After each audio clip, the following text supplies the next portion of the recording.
رفقا سلام، به کانال من خوش اومدید. امروز قراره که یه پروژه باحال دیگه با JS بنویسیم. در واقع یک ساعت دیجیتال خیلی باحال بنویسیم. پس بریم که شروعش کنیم. مثل همیشه من یک فایل HTML میسازم، یه اسکریپت برای فایل JS و فایل style.css. اول از همه میام HTML هم رو آماده میکنم. برفرض تایتلش رو اینجا یه دیو داریم به اسم مین، در واقع با کلاس مین. داخل این یه دیو دیگه داریم، اسمش رو کلاک میذاریم مثلا و همین تا اینجا. میریم قسمت بعدی، استایلمون رو در واقع لینک استایل CSS رو میذاریم، اسم فایل استایل. در این قسمت هم اسکریپتمون رو اد میکنیم که به این اسمه. اوکی، من میام به فایل CSS. البته اینو لایوش هم بکنیم خوبه که میتونیم اینجا ببینیمش تغییرات رو. فعلا هیچ چیزی نداره مثلا. اوکی، به درستی داره کار میکنه. داخل فایل استایل یه سری استایل کلی به برنامه مشخص میکنم، مثل همیشه مارجین 0 پیکسل. پیکسلش هم میتونیم برداریم، 0.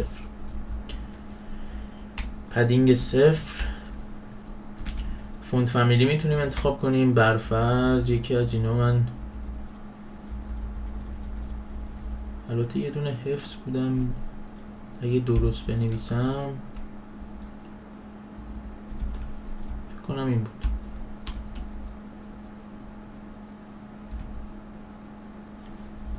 این شکلی.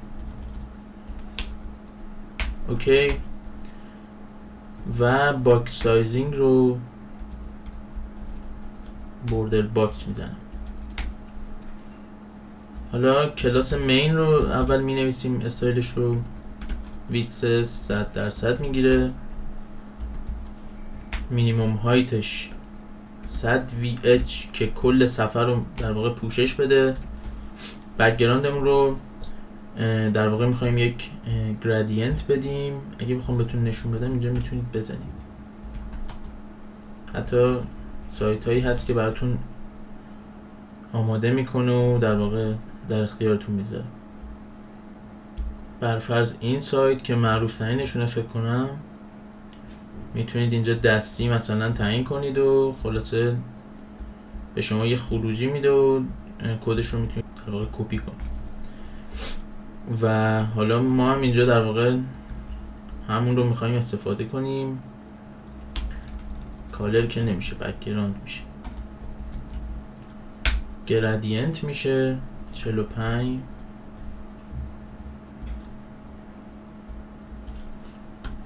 مورد بعدی هگزشه که باید بدیم، یک F و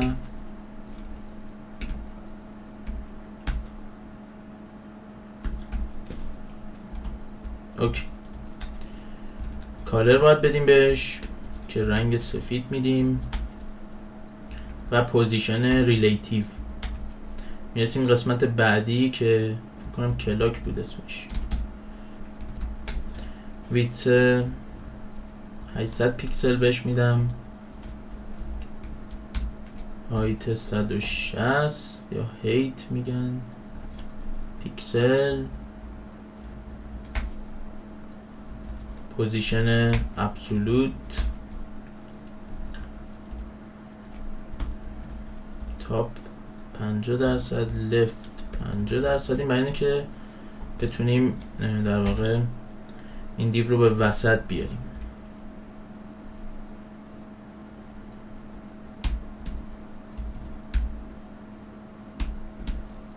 تا اینجا ببینیم چه اتفاقی افتاد براش. بله، بهتره که رنگ رو داخل یه دیو دیگه بذاریم، چون الان یه موردی رو یادم افتاد. یه دیو دیگه میذارم و این رو کلاسش رو میدیم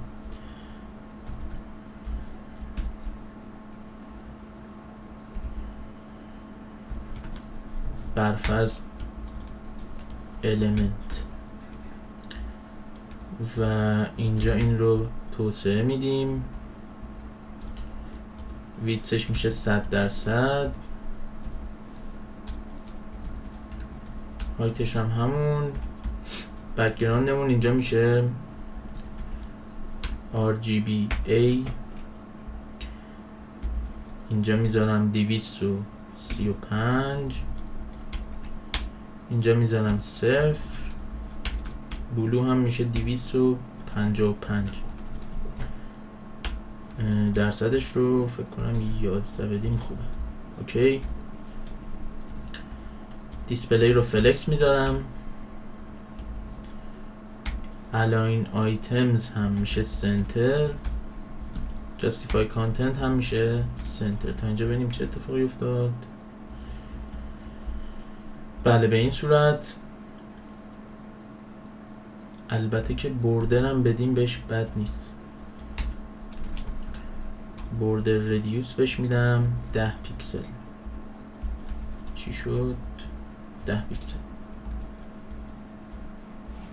اوکی، تا اینجا در واقع یه همچین چیزی داریم. برای اینکه من استایلمون بهتر بشه، این کلاس رو بهش 2 تا المنت جدید میخوایم اضافه کنیم. کانتنتش خالیه، ویتسش برفرض 180 پیکسل، هیتش هم 180 پیکسل، بکگراند کالر میتونیم بدیم که میشه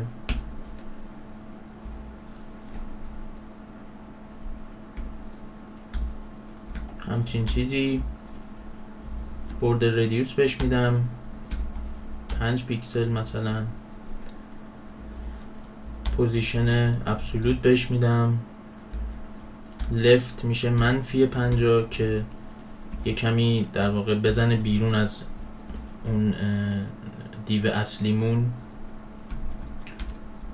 تاپ هم میزنم -50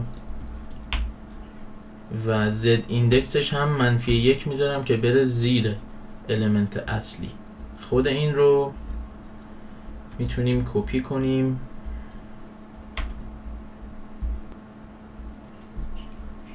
اوکی. در ادامه در واقع یه کپی از بیفور میزنیم و یه افتر هم میسازیم. من اینو اشتباه اول افتر نوشته بودم، یه بیفور یه افتر و همچین چیزی میشه.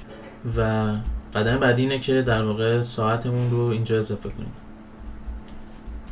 برای این کار من به این بخش میام و یه دیو میسازم که داخلش 2 تا اسپند. این مورد رو 3 بار تکرار میکنم.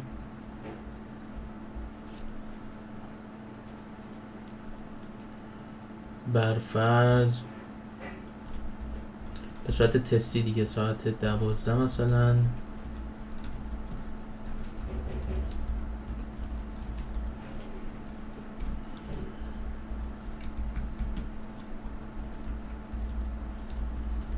اینجا ثانیه هم اضافه میکنم. اوکی، به این صورت نمایش داده میشه که اینو باید استایل بدیم بهش.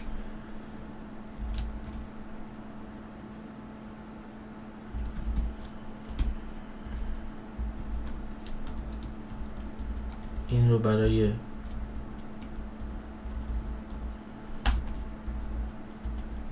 دو تا دیو دیگه هم میذارم داخل استایل. منتها اینجا باید یه کار دیگه بکنیم.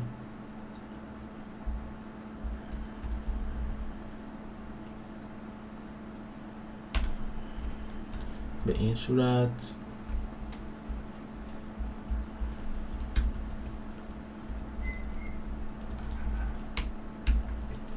حالا این کلاس نامبر رو دیسپلی فلکس میدم، دایرکشن کالم میدم،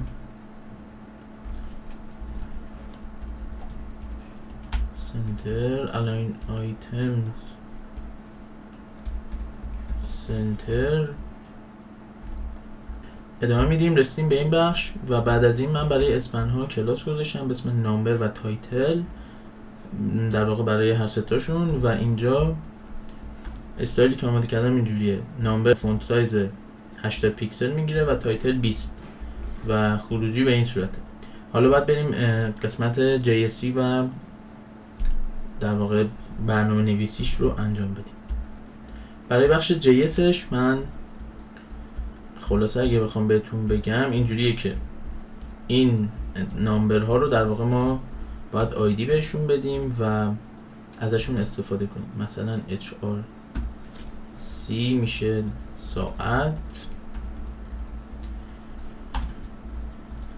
این میشه برای دقیقه با آیدی مین مثلا، و این هم ثانیه که میشه سکند.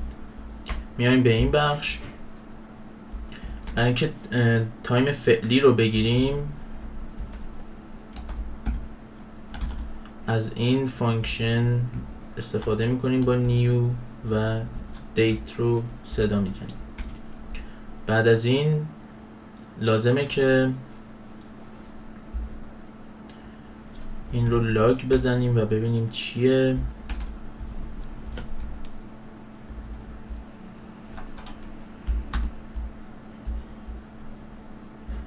اگه به بخش کنسول بیایم مشاهده میکنید که به این صورت داره تایم رو به ما نشون میده، پس درست. این رو باید توی برنامه‌مون استفاده کنیم. منتها قبل از این من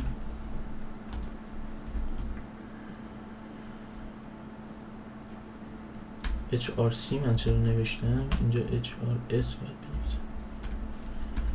این سه تا مورد رو میگیرم و توی فایل استفادهش میکنم.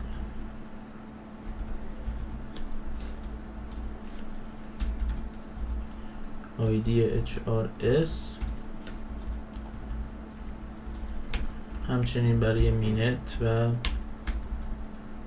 سکند.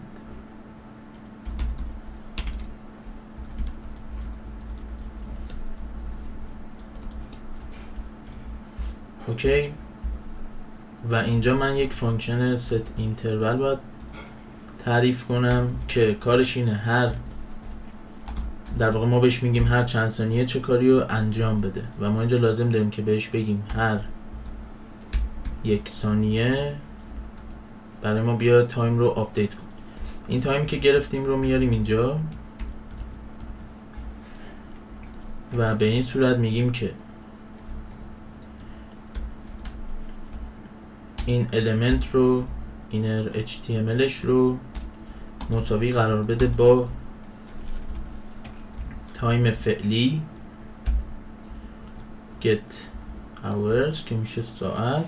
و اینجا باید یه شرط بذاریم: اگر این کوچیکتر از 10 باشه یعنی تک رقمیه ما یه صفر قرار میدیم براش، اگر نه خالی. و این مورد رو کوچیکتر از 10 باید شرط میذاشتم به این صورت، اینجوری درست. اوکی. پس میگیم اگر کوچیکتر از 10 بود یه صفر بهش اضافه کن، اگه نه به صورت خالی. این رو به اضافه دوباره تایم فعلی بکن، ساعت فعلی. همین مورد رو برای دو تا المنت دیگه هم انجام میدیم به این صورت که get minutes میکنیم اگر کوچیکتر از 10 بود. اوکی. اینجا هم get second داریم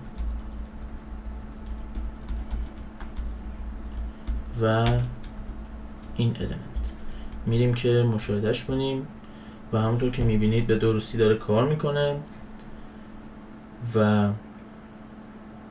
ساعت هم به درستی داره نمایش میده. میخوایم ببینیم که 1 دقیقه تمام میشه بعدش چه اتفاقی میفته و کار ما دیگه تمومه. خیلی ممنون که مشاهده کردید. سورس کدش رو توی گیت هاب میذارم، میتونید مشاهده کنید اونجا. آدرسمون هم به این صورت.